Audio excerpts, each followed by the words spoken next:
Ja, mitt namn är Emma Hallenberg. Jag är director på Coax, accelerator på Sahlgrenska Science Park. Och jag ska berätta om hur vi stöttar våra healthtech startups att växa så snabbt men hållbart som möjligt. Först tänkte jag göra en inflygning på Sahlgrenska Science Park. Vi ägs av Västra Götalandsregionen, BRG, Mölndals stad, Göteborgs universitet och Chalmers universitet. Och vi finns till för att driva hälsoinnovation i Västsverige och också öka konkurrensen inom life science i Västsverige. Men vi finns också till för att koppla ihop Chalmers, Göteborgs universitet, Sahlgrenska akademin med näringslivsaktörer inom life science. Och sist men inte minst så finns vi för att aktivt bidra till att det då bildas fler bolag inom life science. Och vårt mål, höll jag på att säga, vår vision är i alla fall att 2030 vara en erkänd hälsoinnovationshubb nationellt och internationellt. I ekosystemet här i Västsverige så är vi den aktör som ska koppla ihop hälso- och sjukvård, akademi och industri. Och på det sättet bidra till nya samarbeten, förhoppningsvis nya affärsmöjligheter och nya projektmöjligheter. Och vi befinner oss faktiskt här på Medicinarberget. Vi brukar säga att det är den dolda juvelen i Göteborg. Vi har inte mindre än 3 byggnader vi befinner oss i. Och det är de som har gul text på den här bilden. Så man kan säga att vårt huvudkvarter är nere i biotechcentret. Sen mittemot odontologen, Medicinargatan 8A, där har vi Coax huvudkvarter skulle jag vilja säga. För där har vi vår coworking-zon för startup-bolagen. Och sen så har vi ju ganska nyligen tagit över, faciliterar gamla Lundberg Lab. Och det är någonting som vi nu kallar för Health Innovation Lab. Där har vi tillgång till 3000 kvadratmeter labb och kontor. Det här är ju en optimal plats som aktören mellan hälso- och sjukvård, akademi och industri som ni ser. Och sen har vi också närheten till Mölndal, till GoCo. Och vi ser ju oss som ett väldigt naturligt dealflow till GoCo och har väldigt nära samarbeten naturligtvis. På Sahlgrenska Science Park så arbetar vi via eller genom Coax accelerator, men det är bara ett av områdena vi verkar inom. Sen som jag nämnde, Health Innovation Labs.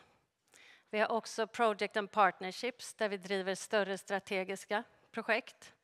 Och community and events. Och det ligger ju väldigt nära till hands när man ska vara aktören som kopplar ihop industri, akademi och hälso- och sjukvård att vi ordnar även event. Och ni har säkert bland annat varit på Park Annual, många utav er. Några mer ord om Health Innovation Labs som ju är en väldigt fin möjlighet för forskande små och medelstora bolag. Så har vi ju fina faciliteter, bra utrustade labb och också en labbmanager som kan hjälpa till att leda en rätt. För att nämna lite kring Project Partnerships också så är det så att vi identifierar behoven i regionen. Vi ansöker och vi startar upp projekt. Sen är det inte nödvändigtvis så att det är vi som står som projektledare, men vi ser till att få hit de stora projekten. Och hittills så är vårt flaggskeppsprojekt det här som heter Precise EU. Där fick vi in 22,7 miljoner euro över 5 år för att helt enkelt sätta precisionsmedicin på kartan, jobba vidare med det och framförallt för implementation av precisionsmedicin i vården i Europa. Och det andra stora projektet vi är verksamma i är ett annat inom ATMP. Och där fick vi 26,7 miljoner på 4 år.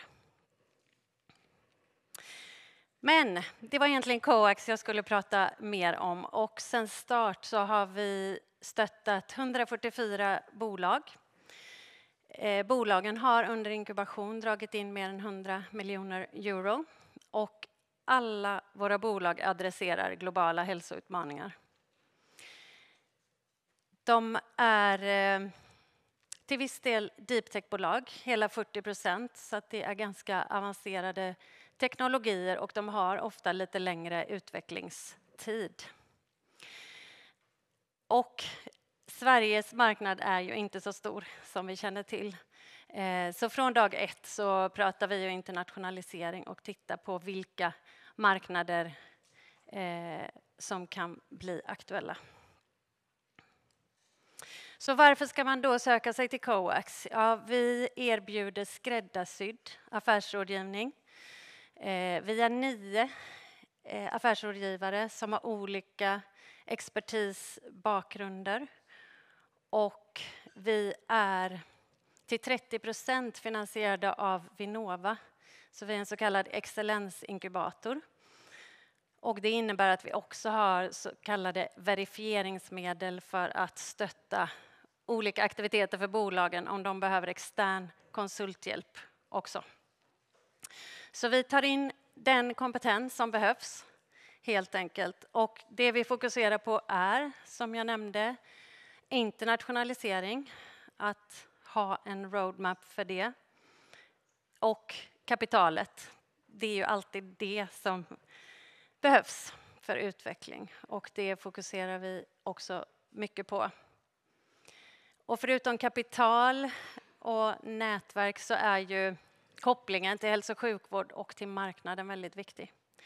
Så vi jobbar mycket med de kontakterna, försöker få till test- och verifieringssajter för våra bolag.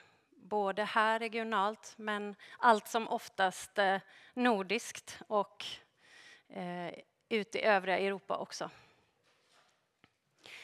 Eftersom de flesta av våra bolag behöver en MDR-certifiering så jobbar vi väldigt intensivt med regulatoria och compliance också. Och som jag nämnde tidigare så erbjuder vi coworking zone här nere på 8A.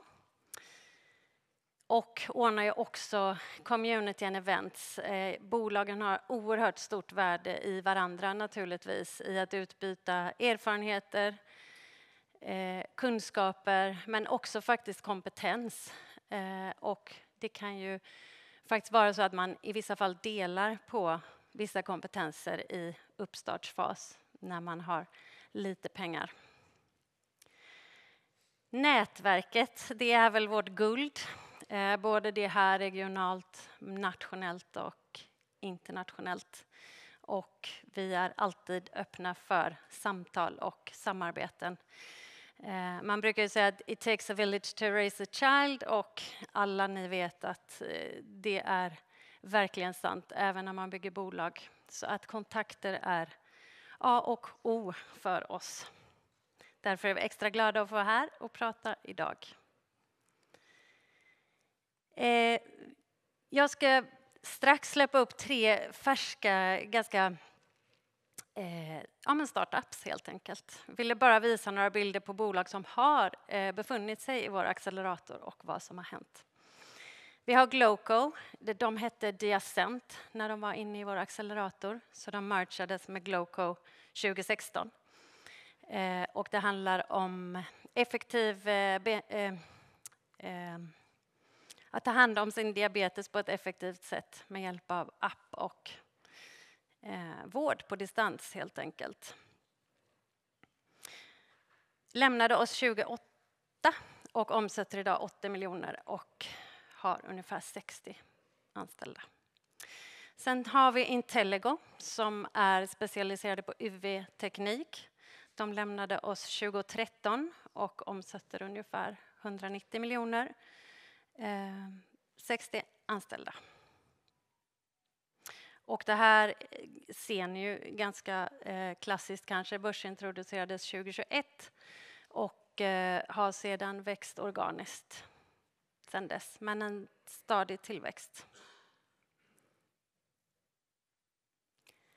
Och sista exemplet, Captario, som lämnade oss 2019. Och det är ett effektivt beslutsstödssystem för läkemedelsindustrin i läkemedelsprocessen, helt enkelt.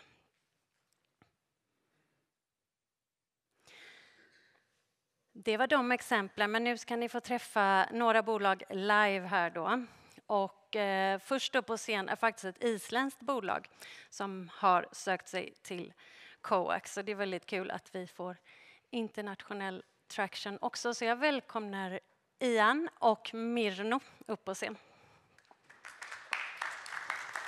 Thank you.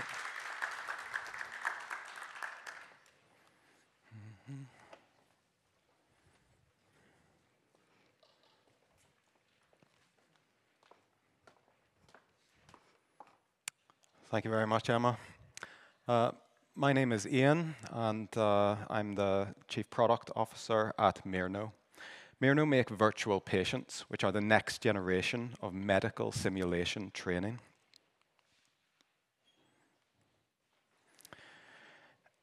Raise a hand for me if you have ever had to call an ambulance or attend the emergency room for yourself or a family member. It's almost all of us at some point in our lives. So as you know, this is a very frightening experience, but why we call these specialists and experts for help is because they can do something that we cannot. But consider for a moment that those specialists, they don't yet understand what is wrong with the person with a medical emergency. And so they themselves can be quite frightened. And what makes the difference is their medical training, their ability to communicate and work together and respond correctly. Medical simulation is effectively role-playing with dolls. These mannequins, as they're called, are used to play the patient. The problem with this medical simulation is, as you can see, this is not what people look like. This is not how people actually are when they're in a medical crisis. So there's this need to suspend disbelief and to pretend that this is a patient. However, these mannequins, these are not cheap. They're 6 figures in euros or dollars. They're somewhat robotized, but they're always effectively a rubber doll. And so they're always limited by that characteristic.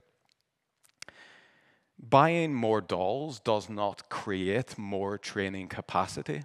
A doctor and a nurse, or even a medical student whose full-time job is to learn how to be a medical specialist, they're only able to do medical simulation training every 1, 2, or even 3 years.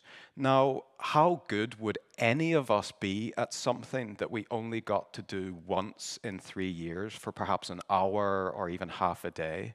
It's very small proportion of what they're able to do, but practice matters. When we practice things, we become very competent and much better at it. So the more medical training that is possible, the more competence and the greater patient outcomes will be. Our solution is virtual patients. It's really everything that a mannequin cannot be. The purpose of a virtual patient is really to show the fidelity and the detail and the characteristic that is inherent in all of us. They exhibit visual symptoms, a story, what came from them before they arrived at hospital. This industry, medical simulation, a lot of what is being proposed as the solution is virtual reality. But there's a big problem with virtual reality because when you leave all your surroundings behind, our surroundings are rich in detail, and when we lose that, it can diminish what we're actually seeking to achieve. So what's different about Mirno is that we're focusing purely on the patient. And this is what it looks like. This is Cinematic. This is our first ever product. Cinematic puts these virtual patients, which have all the symptoms that a patient might need to present various medical conditions, and it puts it on a technology that we all have inherently in our pockets. We have these touchscreen devices. This is Gothenburg University. This is taken on the 27th of January this year. These were the very first students to use this software. In August of 2024, educators from Gothenburg University got in contact with us at Mirno, and they said that we need a solution for communication and collaboration training. We have groups of nurses and doctors, and they've never worked together before. How can we use technology to make that happen?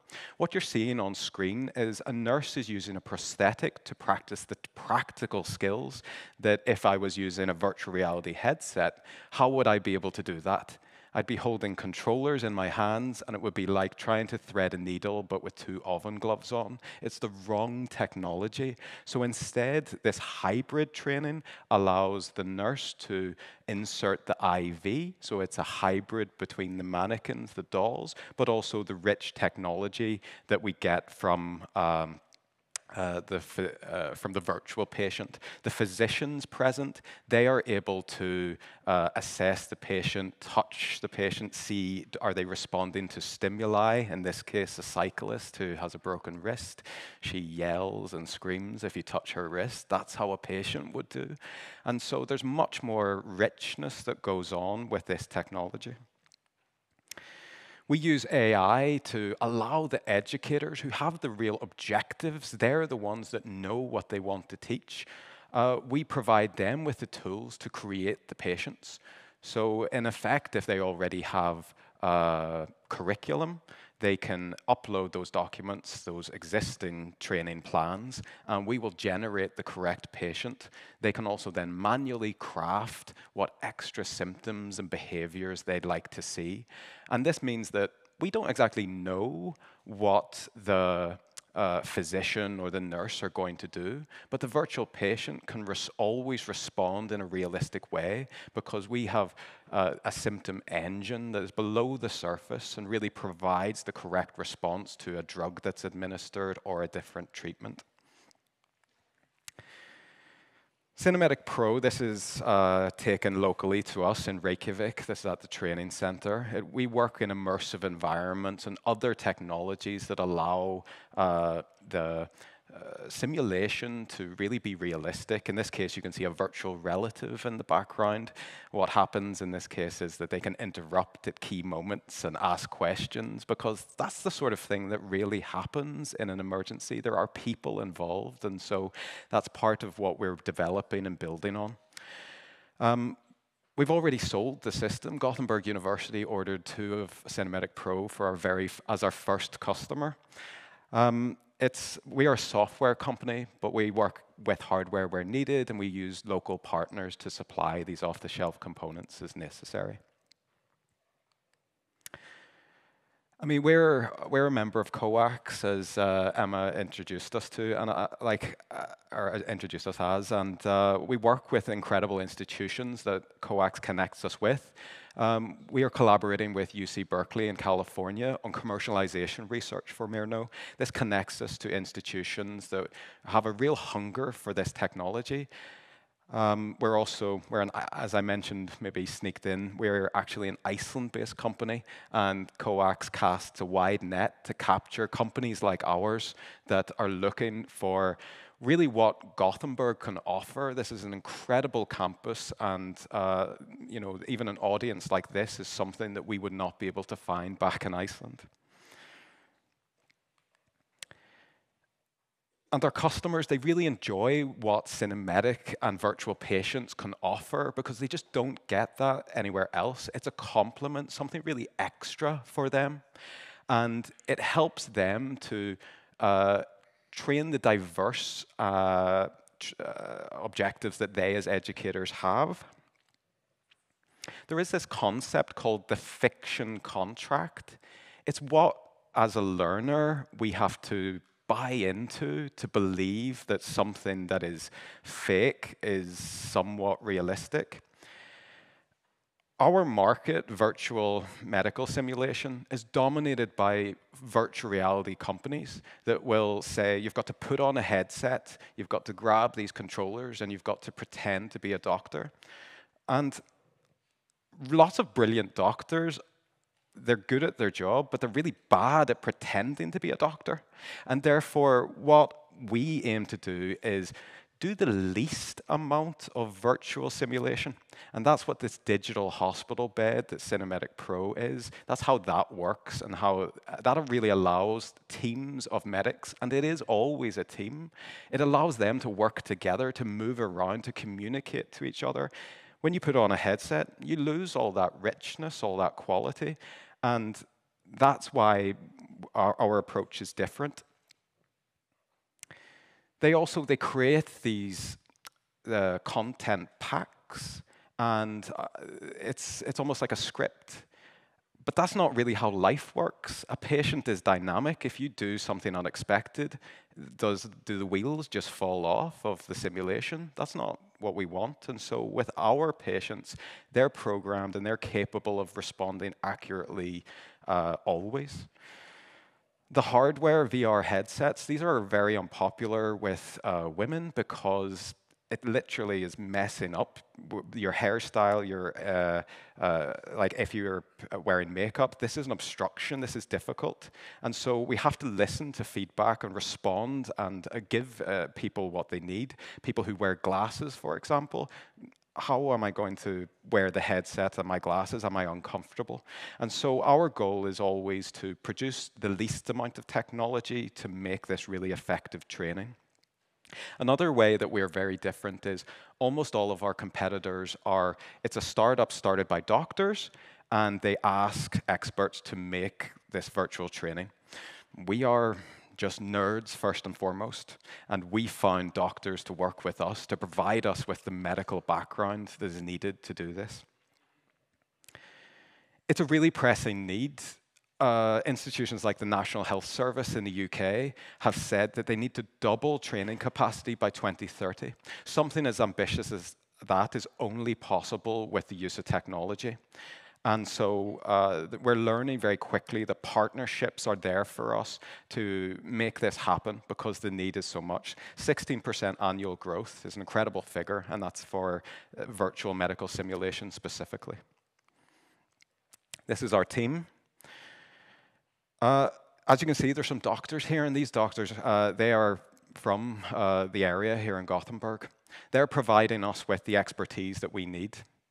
Our team, our background is interesting. It includes video games technology, but also together, the three of us on the left here, we have over 15 years of experience working in air traffic control software development. Myself, I designed Iceland's new air traffic control system over 6 years. And so our experience with simulators is what got us into this problem of why doesn't the most elite industry of all, saving lives, where's their elite simulator? And so that's really our objective, is to create that. Our go-to-market plan, it's very evolving. We're a young company and we move very quickly. Gothenburg really is a global hub of innovation. We really believe that that's the best place for us to be developing these products because of all of the support we have here. But we're moving quickly to ensure that our product is available worldwide. That's why the collaboration from UC Berkeley, which COAX helped facilitate, that is so important because the US market is 2/3 of the global market. We're actually closing our first round of investor-led funding. We're in a stage called customer discovery as a part of the lean startup method. It really means proving the product market fit that we already have, expanding the functionality and onboarding select influential customers, of which the university hospitals in Sweden are very much first and foremost. There's world-leading hospitals in Sweden, and that's very important that they're customers of ours. We've been exclusively funded to date with soft money from the Icelandic government, and yeah, it was really wonderful to talk to you about Mirno. We create virtual patients. Thank you very much.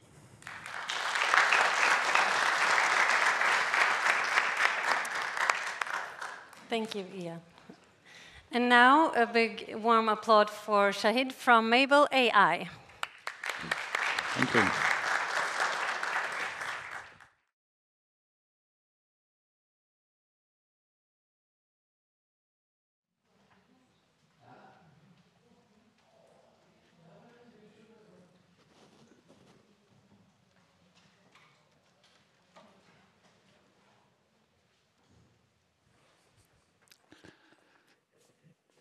Thank you. So Mabel stands for Medical Babel, from the Tower of Babel. And that's the problem that we are actually trying to solve, the language barrier in healthcare. So Carolina is a medical doctor, a specialist physician at Sahlgrenska, who also happened to be my wife. So one day she came home and was very upset, about 15 years ago. She had her jour, the on duty at Akuten at Sahlgrenska, and she said, I can't work like this. I said, what happened? She said, a woman came to the Akuten. She didn't speak Swedish or any other European language, and she refused an interpreter. She was subjected to domestic abuse, and she said, any interpreter that will come will know my husband, because he's very famous in the community. And that was the start of Mabel around 15 years ago. So since then, we had been thinking about how do we solve the problem of language barrier while keeping the privacy. Then Google Translate came, but Google Translate takes all your data. They keep everything. So we started Mabel. So there are over 100 million refugees in the world right now. And with the ongoing conflicts and climate change, unfortunately, this number is going to increase. Just in Sweden, over 80 million euro were spent on healthcare interpretation, but most of them done by unauthorized medical interpreters. And I'm not counting the cost of interpretation that were done by the relatives, by children, and the cost that and the things that cost the healthcare, for wrong interpretation to no interpretation, where doctors had to order all the possible tests. But the most important number is this 10%, which is the decrease of survival for every minute in the case of cardiac arrest if we do not resuscitate the patient. Then we are seeing another problem in the whole of Europe. I put the German word here because that's the most suited one, Fachkräftemangel, which is basically lack of skilled workers. If you go to, there are some small commune in Sweden that have brought in from Spain all the staff to work in the commune hemtjänst. So you have a lack of skilled people that are needed for hemtjänst, for nurses, even for doctors, but they do not have good language skills. Existing solutions, so we have human interpreters. However, they are costly. They are not always available.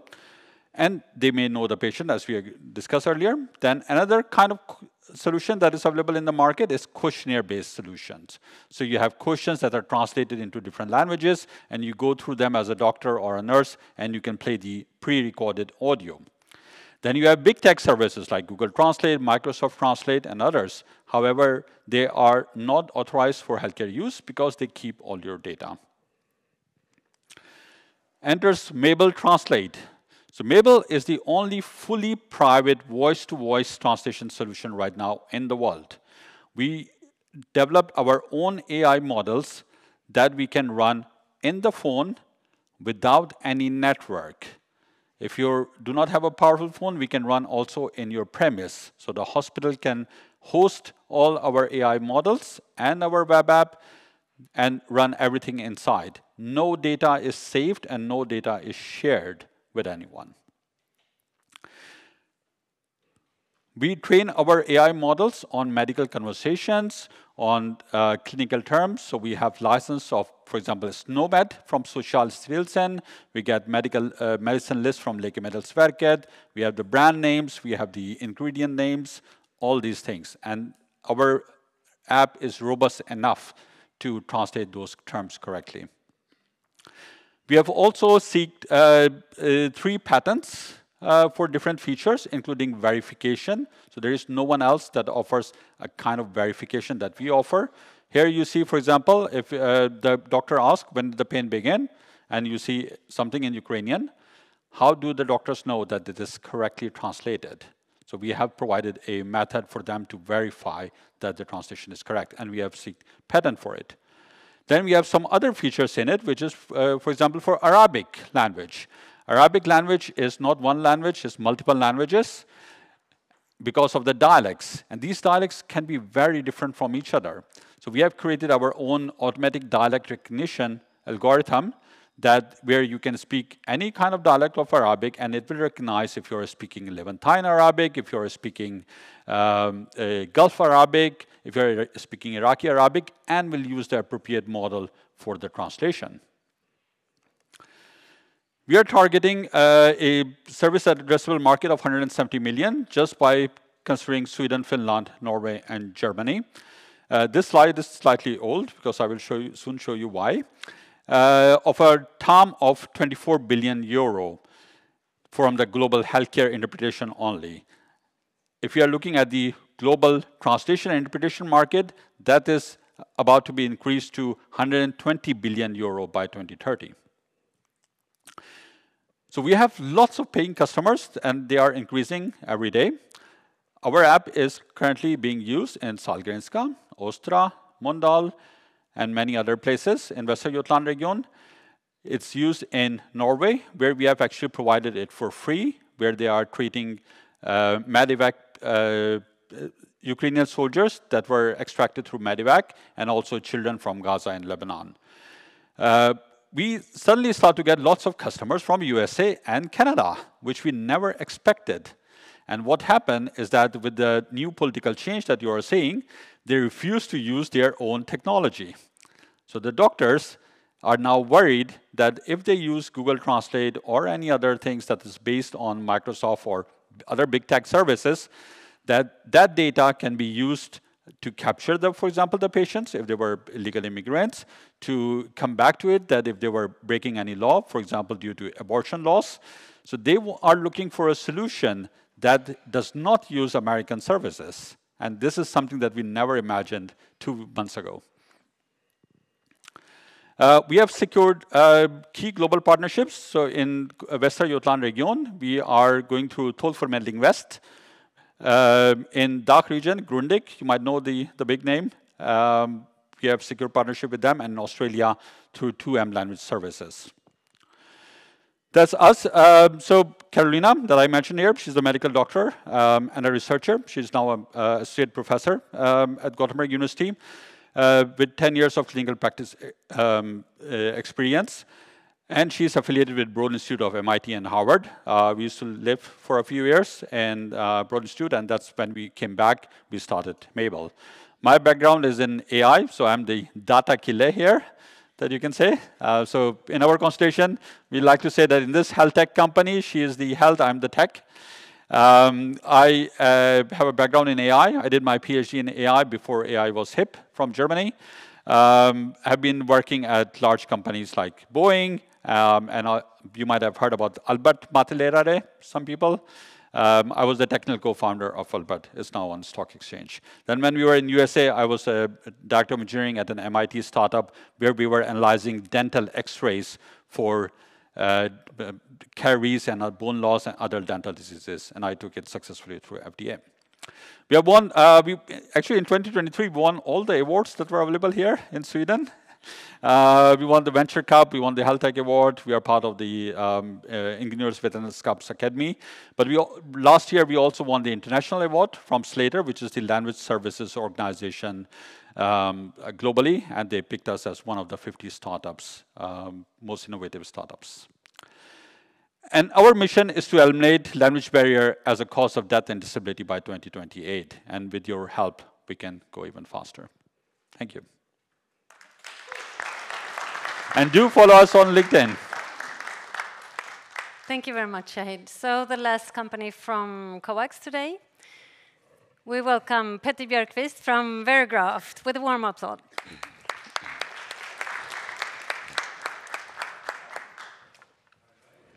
Hej allihop. Där kom den också. Tack så mycket för att jag får vara här. Ni måste vara otroligt trötta nu så här sent.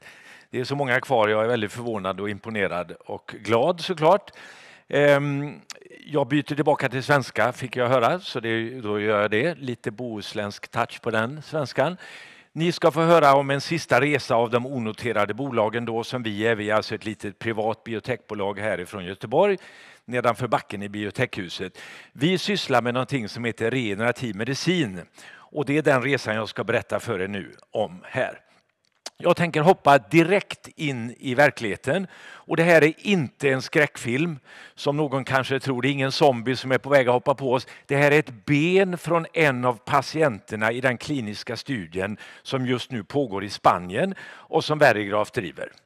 Det här är ett ben av en patient med en sjukdom som heter kronisk venös insufficiens. Krångligt ord, jag kommer alldeles strax tillbaka till det. Men jag vill bomba in några saker i början här. Här är ett annat ben, en annan patient i vår kliniska studie. Och så här kan det alltså se ut. Och ni ska strax få höra varför det kan bli så här. Det här är alltså bensår som inte läker. Men när Verigraft har gjort regenerativ medicin och 3 månader efter en operation som vi gör så kan benet se ut så här som det har gjort i vår kliniska studie. Det tredje inhoppet i verkligheten, ni har sett så många siffror om så många miljoner och miljarder så ni är jättetrötta på det nu. Men vi vill bara visa den översta sjukdomen här, kronisk venös insufficiens. Det är alltså mer än 4 miljoner patienter där ute i världen och idag får ingen av de här patienterna någon behandling. Vi är en plattformsteknologi så vi kan göra mycket mer spännande saker som ni ser här. Men vi ska hålla oss egentligen till den översta sjukdomen nu i några minuter till.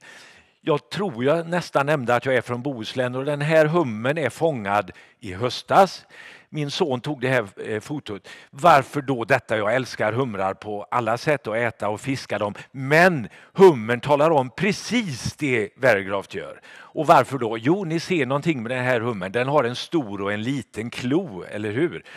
Och bryter man av en klo från en hummer, vad händer då? Jo, om man har den här hummen i sin sump eller fångar den igen så kommer det att ha växt ut en ny klo. Så gör det också på krabbor och kräftor, men gör det på människor. Om jag är ute för en olycka och blir av med min arm, kommer det att växa ut en arm? Nej, inte ens om jag blir 200 år gammal. Detta är regenerativ medicin. Humrarna har fått ett system för att göra sina nya kroppsdelar, men vi människor har inte fått det. Och regenerativ medicin är alltså att göra nya delar av kroppen. Det kan vara cellterapi, celler, genterapi, gener och vävnadsterapi eller tissue engineering som är hela vävnader eller kroppsdelar. Och det är faktiskt det vi jobbar med. Men då har jag mitt nästa klick här och då ser ni något som jag tror alla har sett. Det här är en bioprinter. Och bioprintrarna är på stark frammarsch, men på den här bioprintern ligger det ett hjärta under. Och stämmer det? Kan man bioprinta ett hjärta idag? Nej, vi kan ju inte det. Men vi ser ändå de här bilderna och det här är alltså framtiden. Frågan är mig 30-40 år kanske vi kan bioprinta ett helt hjärta. Så vi kan inte göra de här nya stora kroppsdelarna direkt från ingenting. Men vad kan vi göra? Och vad gör Verigraft? Jo, vi kan individanpassa kroppsdelar om ni kallar det så och göra dem användbara inom vården. Och vad är det då vi pratar om här? Jo, vi pratar om transplantation. Och ni vet kanske att varenda dag, nästan på varenda sjukhus så sker transplantationer. Och varför sker de? Jo, om mitt hjärta sviktar och till och med slutar fungera så finns det bara ett enda sätt att överleva och det är att få ett nytt hjärta transplanterat. Och det är vi duktiga på idag, vi kan göra det. Men det finns alltid ett stort men och det är vårt immunsystem. För det här hjärtat som vi transplanterar kommer omedelbart att sparkas ut av vårt immunsystem om inte vi gör någonting. Och det någonting gör vi såklart. Vi slår ut vårt immunsystem. Och det gör vi med någonting som vi kallar immunsupprimerande läkemedel. Vi har alltså en livslång behandling. Det kan inte stoppa efter en vecka eller månad eller ett år, utan resten av vårt liv ska vi leva utan ett immunsystem. Och vad är det då för problem? Jo, det är 2 gigantiska problem. Det ena är att vi är otroligt känsliga. Vi kan bli väldigt sjuka av små förkylningar eller infektioner. Och det andra är att de läkemedel som används för att slå ut immunsystemet faktiskt tillhör den klass av läkemedel med absolut värst biverkningar. Så vi gör det bara för att vi måste när det gäller ett hjärta, en lever eller en lunga, men för en lång rad vävnader så gör vi det inte för att det helt enkelt är värre att leva utan. Men vi har en lösning. Vi kan alltså individanpassa, som det heter på svenska, och transplantera utan att vi behöver oroa oss om immunsystemet. Och då kommer vi tillbaka till den här frågan då. Det här är enda gången ni behöver vara lite koncentrerade, så häng med nu. Vad är det vi gör? Jo, det här är en donator som alltså donerar någonting. I det här fallet leker vi att det är ett blodkärl. Det är en blå donator med ett blått blodkärl. Vi måste ta bort identiteten, alltså den blåa färgen, och identiteten sitter i celler och DNA, så det tar vi bort i en första process och hamnar på en annan struktur. Vi kallar det för en scaffold. Det är nämligen så att alla våra organ ser mer eller mindre likadana ut utan celler. Det tror man kanske inte, men det gör de. Och det är alltså en byggställning, det vi kallar scaffold, som finns kvar. Det är något vi kan frysa under lång tid. Men sen måste vi ha en ny identitet. Och vad gör vi som ingen annan i hela världen gör? Jo, vi kan hämta identiteten från blodet hos patienten. Så den tilltänkta patienten ger oss 50 milliliter blod, ett litet rör, och i den här processen då som kallas personalization process, där vi egentligen bara använder hela blodet, helblod, och vi sätter till några tricks som vi har för att göra processen snabbare, så gör vi detta på 10 dagar. Och jag poängterar 10 dagar för våra konkurrenter bak i tiden som inte har lyckats göra såna här saker. De har använt celler, de har odlat celler. Man tar ut celler med en stor spruta ur benmärgen. Man identifierar de stamcellerna man behöver. Man isolerar dem, man expanderar dem. Det här tar 2 till 4 månader, ibland upp till 6 månader. Men vi gör alltså detta på 10 dagar, låga kostnader, inte mycket personal behövs för att göra det här. Och vi kan alltså transplantera det här utan att röra immunsystemet. Utan att vi har sett någon reaktion vid något enda tillfälle. Och notera, det här är biologiskt material. Vi har inga syntetiska delar som vi som vet något om blodkärl vet att vi stoppar in i kroppen idag. Så det är naturliga saker. Och tillbaka till sjukdomen. I ljumsken så sitter ett blodkärl som är väldigt viktigt. För att när det venösa blodet med muskelpumpen ska tillbaka till hjärtat så vill gärna gravitationen trycka ner det i benen igen. Det sitter en klaff här, eller flera klaffar, hos oss människor. Och det är ett väldigt elegant system. Det släpper upp blodet men förhindrar att det går ner igen. Men tyvärr, jag nämner siffran igen, mer än 4 miljoner människor har alltså trasiga klaffar i ljumskregionen. Och vad händer då? Jo, benen börjar svullna, göra väldigt ont. Det känns som de väger 100 kilo. Och trycket ökar och ökar och kommer inte att återgå till det normala eftersom sjukdomen inte har någon behandling idag, utan så småningom brister vävnaden och de här bensåren bildas. Mer än 4 miljoner människor. Och då tittar vi på den här patienten igen. Vad gör vi? Vi har en klinisk studie i Spanien som är precis på väg att summeras upp nu, och ni ser att på veckor till månader så kan vi få de här bensåren att läka. Det beror på att vi har satt in en ny klaff här i det venösa systemet i ljumsken. Och nu kommer min tid mot sitt slut, och då nämner jag bara igen att vi gör andra spännande saker här, så det finns stora uppsidor med den här teknologin. Och vad är då möjligheten här för er som sitter här? Jo, eller för alla som är intresserade. Vi har alltså nu 82 godkända patent i hela världen, kan man säga, som skyddar vår teknologi.